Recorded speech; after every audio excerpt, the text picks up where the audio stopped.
they can try to see how far they're going to be able to go. Judging by there's only 18 people left, as long as they have the syringes here, it's unlikely they're going to find, kind of a secondary party this far out in the circle at this point of the game. It is possible, especially if they have some of the more mobile legends on their squad, but for now I think it's pretty reasonable here. And as you see, just purely off of Crafty alone, he has 4 syringes, which is more than enough to get him and the entirety of the squad back to full HP. And it actually looks like this is the loadout as far as legend composition that I think we're going to see the most of today. The Wraith, the Bangalore, as well as the Bloodhound. Because of the Bloodhound Bangalore synergy that we can talk about till we're blue in the face, but just the pure utility that they bring individually, and then having somebody on that playmaking Wraith to be able to flank around and create those better opportunities. Yeah, I feel like when I look at Wraith, she's like one of those few that balances between the skirmishing and kind of the fighting capabilities of the Bangalore, but then still on the utility aspect to some level too. And I love her as that kind of third rounding out between the two very skirmish heavy and synergistic of the Bloodhound and again the Bangalore. It's actually really cool when you think about the Wraith. When I was talking to Respawn yesterday, a lot of people kind of had these conversations about how broken, not broken that her tactical ability is in that phase. Apparently, in the early renditions when they decided to create her, it was 7 seconds long and you could shoot instantly. But the developers, in their gracious goodness as well as plenty of playtesting, realized that that might not be as fair. It might be a little bit more overpowering. So not only did they move it down to 4 seconds, I believe is what it is now, as well as creating animation when you come out. But if you're a Wraith main, when she comes out of that, when she comes out of the phase mode animation, she's actually clenching her fists and then comes out and releases her fists. So it's like releasing the frustration of being in this kind of like alternate universe. So it's like the little things like this that Respawn has really tried to kind of implement into the game and show that extra depth to it itself. It's a common trope with characters that travel between dimensions. They usually really wish that they weren't doing it, Yeah, no, they aren't happy with their burdens. Yeah, they definitely they wear, again, a burden that maybe they don't want to be able to have, and it feels like their life is literally, can they overcome said struggle? And right now, it feels like at least Crafty and friends are able to do so. They only have 3 people left, already popping Beast of the Hunt. We got very few opportunities that anybody could be that wide. Great flank up the rock. Pops 2 with the Peacekeeper, finds 1 in the track. And this is actually really interesting. Scouting and then choosing to use the upgrade there with the choke and volunteering what target you want. This is one of the few moments that you can do that due to Beast of the Hunt here. Great play coming out from Crafty. I mean, color me impressed after that transition there. He just ran. And then we got full scout as you see the footprints there onto the ground. Just regardless. He's been playing pretty well. Crafty got 15 kills in their last game. He's sniffing. He knows. Yeah, I think he's just whipping around. The Hound. You smelling that? Yeah. Smells like He's 100% pumpernickel. back to his teammates. Really? Thirst? Why Does not? death smell like pumpernickel? No, it smells like death. It doesn't. Pumpernickel smells like pumpernickel. I don't know. We smelled the same thing, but we had very different results. So, interesting. Team MDK has switched to Gibraltar, so we do have somebody playing Gibraltar. North American We got it, Gibraltar! And that means that now every character has been represented in some way, shape, or form. I got the fast kill backpack. A lot of loot here to choose from. What do we end up landing on? Still the choke. Pretty good scout, or scope as well here on the Peacekeeper. I don't know what we have on the Wingman. Ideally, you'd like any kind of magazine increase. Where's this guy go, man? And, basic scoping, you feel pretty good.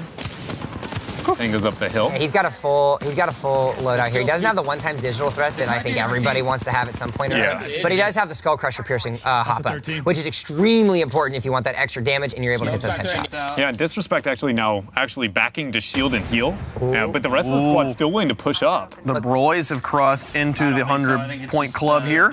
Only 7 points behind Kings Canyon.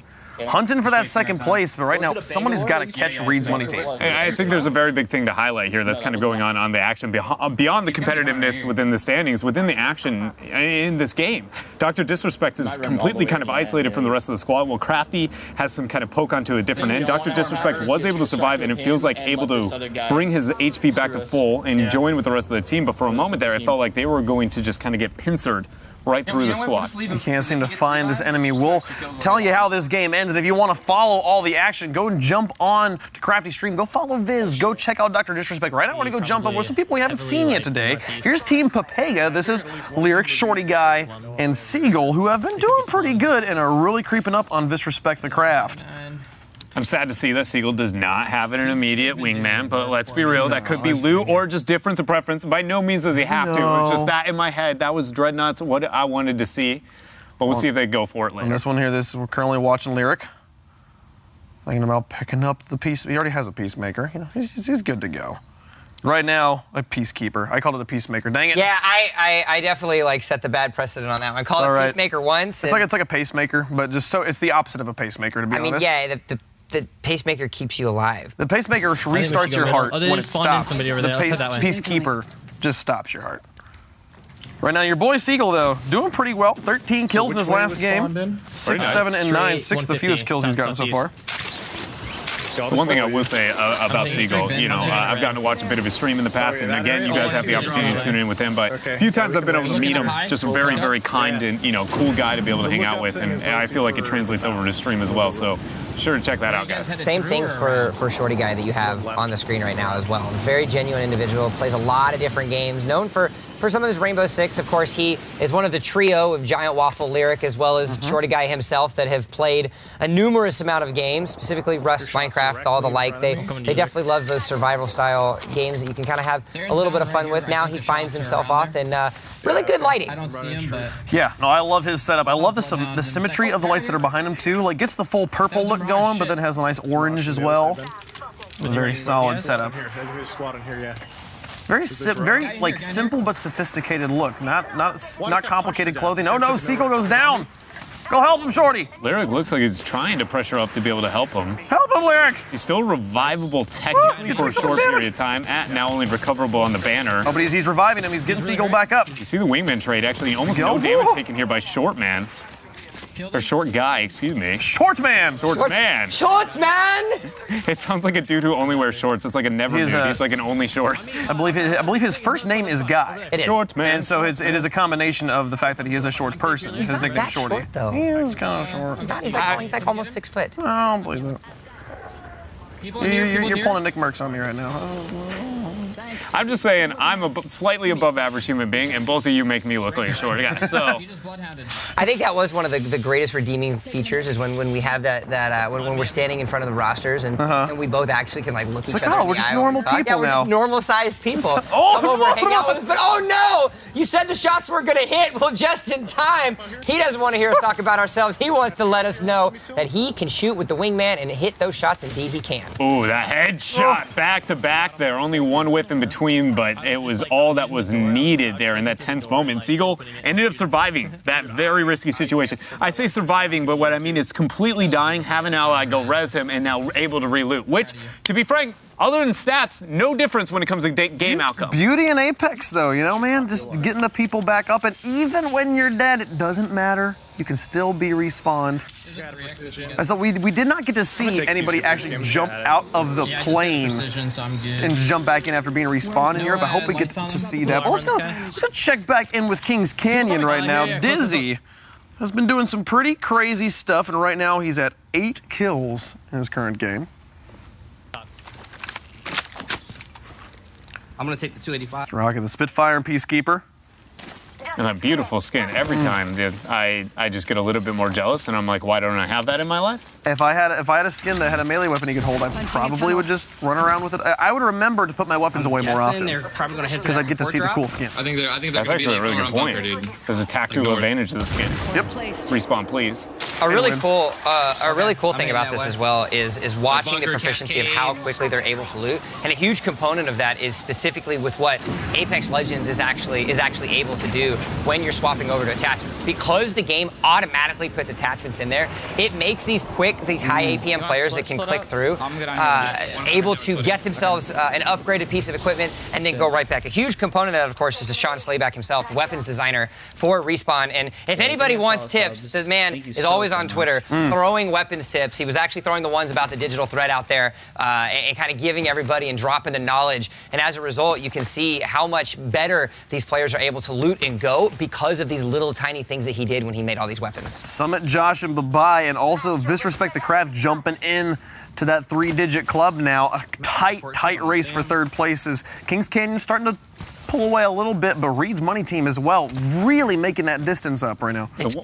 The one thing I was going to say I'm impressed with here is we've been trying to keep some of the momentum and the idea of who's going to get in the groove and like how that looks, right? And it felt like for the moment there, the Broys were skyrocketing. You know, Shroud and Friends were really able to kind of step their game up. But then we actually saw that Visrespect and Friends actually now seem to be finding their groove and kind of rejoining here. It's an interesting decision to kind of stop halfway up the lift there out from Dizzy. I can get to Richard. Yeah. Well, right now, Yeah, I'm ballooning over. Shroud, the player that is, there's so much hype around, and rightfully so. He's an absolute monster. He's been having a bit of a quiet day, only averaging 6 kills a game. Both his teammates averaging at least 7. You know, there's an interesting kind of idea that might come around that, right? And, you know, when we watch Shroud more often than not, how often is he paired with 3 debatably equally skilled players, right? You only have so many enemies that you can kill. And what if that's a situation of, you know, when you put greatness with greatness, it just kind of looks average, right? And that's clearly not saying that he is an average player. No, but it kind of taking away from his lethality that we kind of have known to expect from him. I'm not saying that is the case, but it's something that might be coming to light. Could be possible here.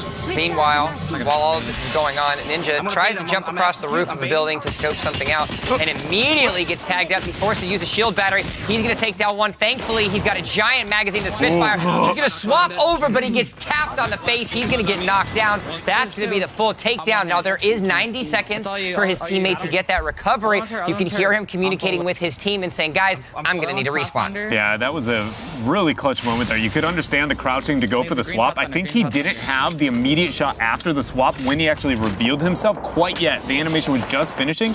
Not 100% sure there, but either way, getting pressured out, Ninja in a tough moment, and he's stuck around a lot of red dots. Dizzy's banner popping up on the spectator screen there for Ninja. 4,206 kills on the Wraith. Almost 3,000 headshots alone. Really, 4,000 in 8 damage. days. He's gotten 200 since then. The only number I have, again, even close to that is my grapple, and that's purely because I just grapple too much. You don't even look at the circle. You're just like, whee! No, it's straight up. Is it on cooldown? Okay, we're pressing it. Let's go. So they got to go for the recovery here. We still only have, what, 36 seconds for them to be able to get to that. Portal's going to be laid. There's breathing room and some distance in between that. So Ninja is going to be very weak if he gets the full res. He'd be able to go in, get the pickup, take that portal, and get to the res on the back end very well.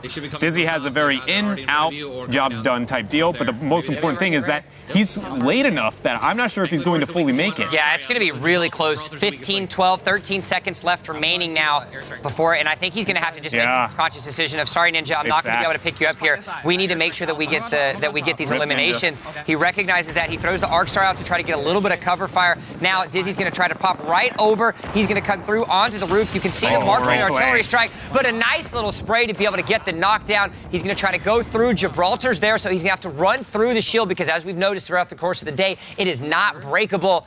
And he's going to have to rotate himself around and see if King Richard can help out. Yeah, they haven't found him quite yet. They're both stacked on together. Found him in the corner. Wraith unable to make it out. No Ninja, no problem. Already enough damage done and set up, and you got Dizzy there to clean up shop. And they had done quite a bit of damage already. Ninja got the 1 kill he needed in that game. Everybody else helping out. King Richard going up to 13 kills. He'd been having a really, really slow day. He'd had a max of 3 kills before that. Now coming up to 13. Good stuff from him. Go over to the Broys. Let's jump back in with Shroud, Skadoodle, and Justin. Right now, Shroud leading the team. Man, He's been... Skadoodle. Do you see that right now with the scout? I'm sorry, in the bottom left, he just opened with 6 shots about 200 meters out and almost hit every single one of them there. Bit of a whip over that. It's also the blue dragon skin. Yeah, you're right. When we were asking, you were asking my favorite skin, right? This is the blue version of what is my favorite skin. Azure dragon. I feel like I like the crimson one better. I'm pretty confident there is a red one, but the blue one, actually, now that I'm seeing Skadoodle with it, I might have to change my vote. The skin is carrying right. It kind of is. You know, those bullets are definitely hitting more, like 2% greater because of that skin. Artillery strike comes out, so that's going to have to be forcing Skadoodle and friends to kind of move themselves around. Instead, he does take a little bit of damage. You can see the shield damage there. And remember, when these do come down as well, as you can see, it kind of dulls the senses a little bit and forces a rough situation for you. And so he's going to have to be forced to rotate to a different position. He will go down. He sees a little bit of the loot box, wants to go ahead and say, nope, forget about He's like, that. let's go CSGO surfing. Woo!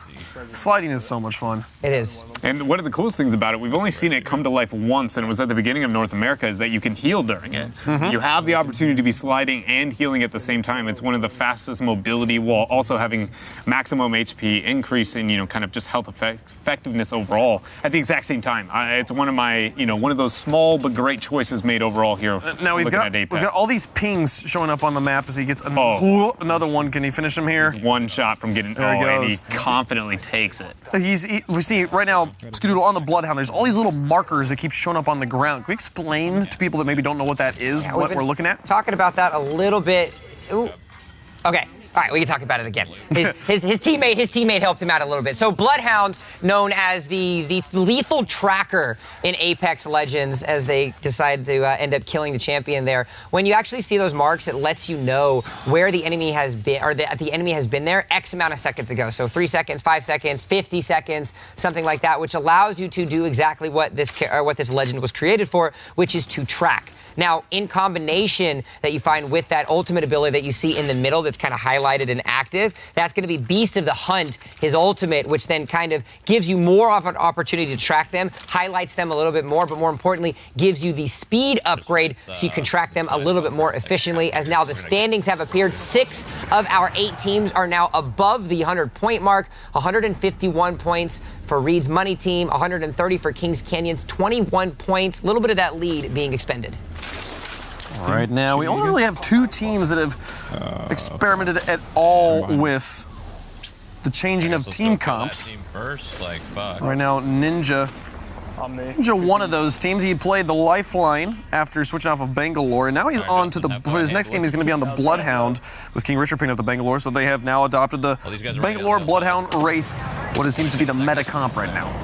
It was a real good shot to be able to connect with that 40 damage here. He's up here outside of the bounds. Yeah, momentary advantage of that. Yeah, 15 seconds until he had to get back in. Managed to land onto the ground. A lot of pressure there. Not landing with a longbow. Say it. And then third shot, actually able to reel in that knock. We have one up to the right and one down the hill here in this squad. Skadoodle pressuring up. Over the edge. Oh, that poor person.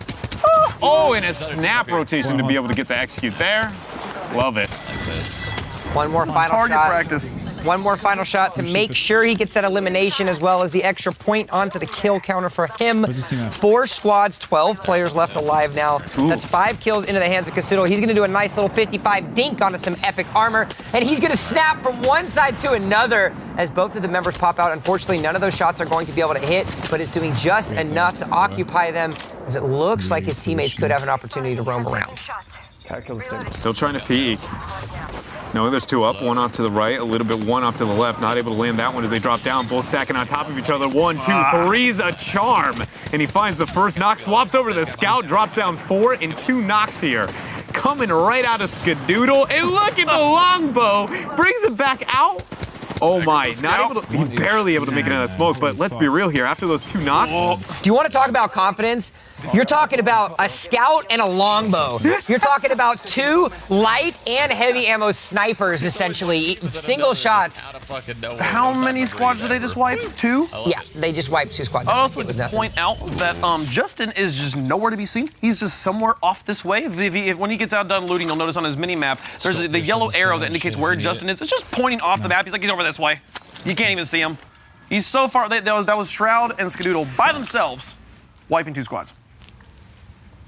Impressive. So now 2 squads are left alive. If I'm not mistaken, taking a look at what the numbers were right before that question mark started to appear, it is a full squad of 3, which now is an opportunity for them to have 3 more kills to their counter, as well as the potential 5 if they end up winning this match. If I'm reading Skadoodle's minimap correctly, every time he flashes it up for like 30 frames, Justin is on the entire other side of the circle. Yeah. Playing the let's cover as much area as possible. This is still a very large circle. We need to get out of these games as quickly as possible. So with this 1 squad left, it could be 1 person hiding in 1 building. We need to be able to find him. This Beast of the Hunt is going to be important. It could be huge if he finds the guy right now. Well, and every second that you're wasting looking for this last squad, these last members, is time that's coming off of the clock. We saw actually at the end of the European block what this was a problem that teams were running into. With a couple players left remaining, you're not actually able to finish them off. off, those are minutes wasted. Those are points that you're not able to acquire. And I actually really like that call, especially if you're going to send out a quote-unquote scout in these type of circumstances, right? Who are you going to send to do that?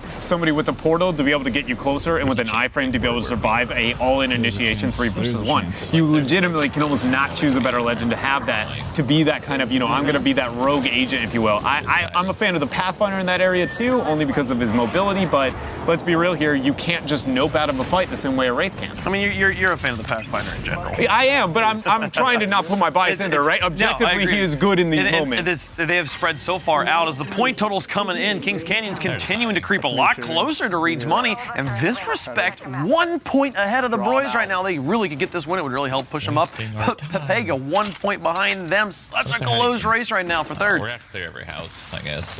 17 points, so +4 now for Kings Canyon as they've been able to claw back just a little bit after their last couple games. Check inside the bunker. This final trek for whoever this may be at this point is The most frustrating thing in the world if you're a team like this. And to be honest now, let's be real. Our broadcast has been out live enough at this point that, and we have promoted the idea that you can drop to land with these guys early on. If I'm a player, I might be going, I know they're in my game, or I expect them to be in my game. I'm going to do this. Like, I'm going to make this harder for you if you're a part of this tournament. And I'm not saying that's what we see here, but it's clear that they are going, you know what, we aren't going to reveal ourselves, burn as much time as possible. And in almost no circumstances is that ever a great win condition to bank on.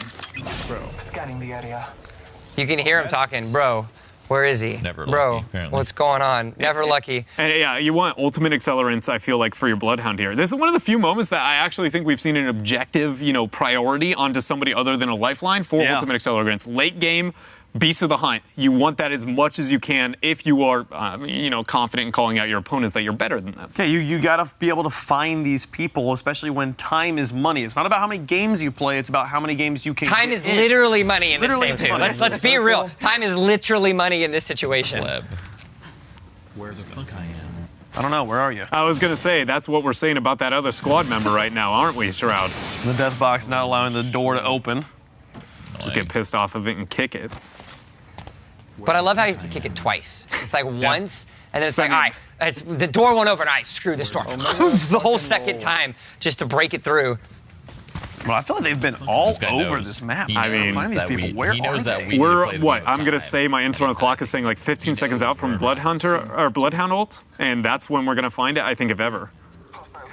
All right, Found him. there you go. three. Skadoodle, he found the enemy. Yep, all He said three a of them are left call him alive, three. and now this is where the fun begins. You can start the stopwatch and see how long they survive. I feel like that might be a better way to approach this last skirmish.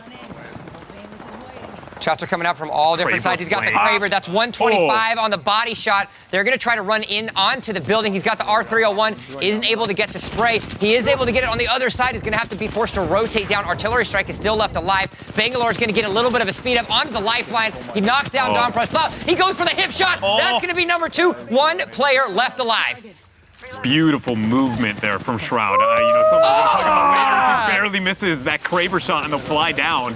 Bit of pressure out from him now. Probably going to swap over that R301. Gets a flank angle to the left. Spray and pray. Just make that pressure into that corner. He is pinched on the back end of this house on the western side. Flank one side. Teammate flank the other.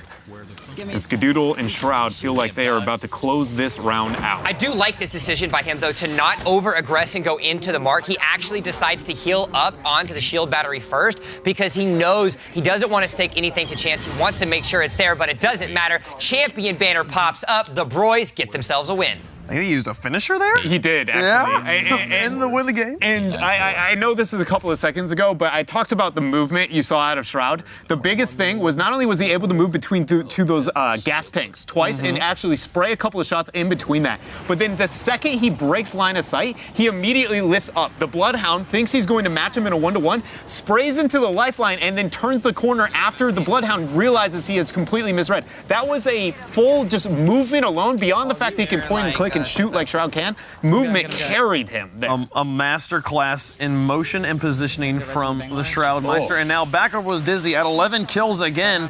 4 squads left, 12 people. Yeah, they're pushing for me, pushing for me. It's about 9 to clean up. Currently Kings Canyon on a 19-kill game. Excuse me, bro. I need to reload for a second. Yeah. The hip fire comes out.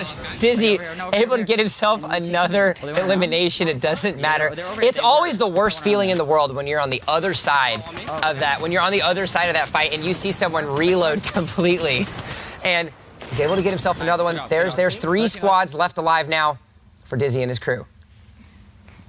Continue to clean up. Oh man, more of them. It's like, hey, come over. We're over here. Please. I'm healing. He's able to make it out there with the eye for him and heal up. Shield battery comes out. He gets his full shield left alive. He's going to have to go. Now, he has to be careful with both of these clips, and that's going to be a big thing because he's only got 55 plus 43. That's going to be 98 left alive. But he's going to hop over to the edge. He's going to get 1 knockdown on the assist. Another elimination to secure the kill. 2 squads left alive now for Kings Canyon. That was just Craigasm, dude. My goodness, that was very good positioning and rotation there coming out from King. That's the second time we've seen this team, very skilled players make rotational advantages that add to shooting advantages. And I know that's something everybody aims to do, but I think it's a big thing to point out is that these players, we know them to be legendary shooters, but how often do you look at what if they're just outmaneuvering these players? And it feels like almost 80% of the time that is the circumstance. And you want to talk about maneuverability? You want to talk about the maneuverability of slow and steady. They have clawed back Kings Canyon within arm's reach of Reed's Money team. 161 to 152 respectively for the first and second place individuals. 9 points are left remaining, and now if they can get these last 3 kills as well as the win, that's going to give them 8 points and with them make them 1 point away from the first place. I want to talk about the speed, violence, and momentum of this respect. The Craft starting to actually make that pull away from the other teams. There was that nice deadlock battle for third place as they right now have their last game 17 kills from Vis and 12 from Real Crafty, 6 from Dr. Disrespect. 35. 35? 35 bomb That is in the the lobby. new. That's the new record. leader right now. And I feel like Team Papega's is somebody we got to shout out to. Yeah. I feel like they were sitting like right where the gap was going to start forming as we get a couple hours deep, and actually broke that, and now are competing with the boys. Their last game, you want to get this? Lyric had 11 kills, Shorty had 12, and Seagull only had 4. Ooh. Lyric getting involved. Still a 27 bomb for your team. That's a huge amount of points. Add the win as well. 32 points added to the. If you can average 30 points, I think if you can average 30 points a game, that's pretty good, and you're going to be in. You're going to be in the top 4. Yeah. You see a tango there in the Cascade section there. Oh, you can hear the shots coming out. The Spitfire is going to get through. You can see the Legend kill leaderboards onto the right side. But while all of this is going on, it's the last opportunity. Oh, his teammate's going to go down, but it doesn't matter. Dizzy picks up the final kill. That's going to be another 5 points. They are within striking distance of Reed's Money team. We talked about how amazing it was that Dizzy was getting like 500 kills on Wraith a day. He's gotten 75 on her this tournament. Thank you guys so much. Like he's almost to 100. He's almost to like half of his daily quota, just in a tournament. 16 kills. 33. 33. You heard him say it. Dreed. Death is inevitable. It's calling you.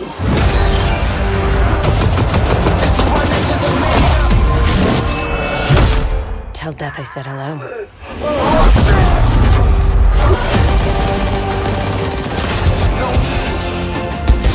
Introduction, the best of all.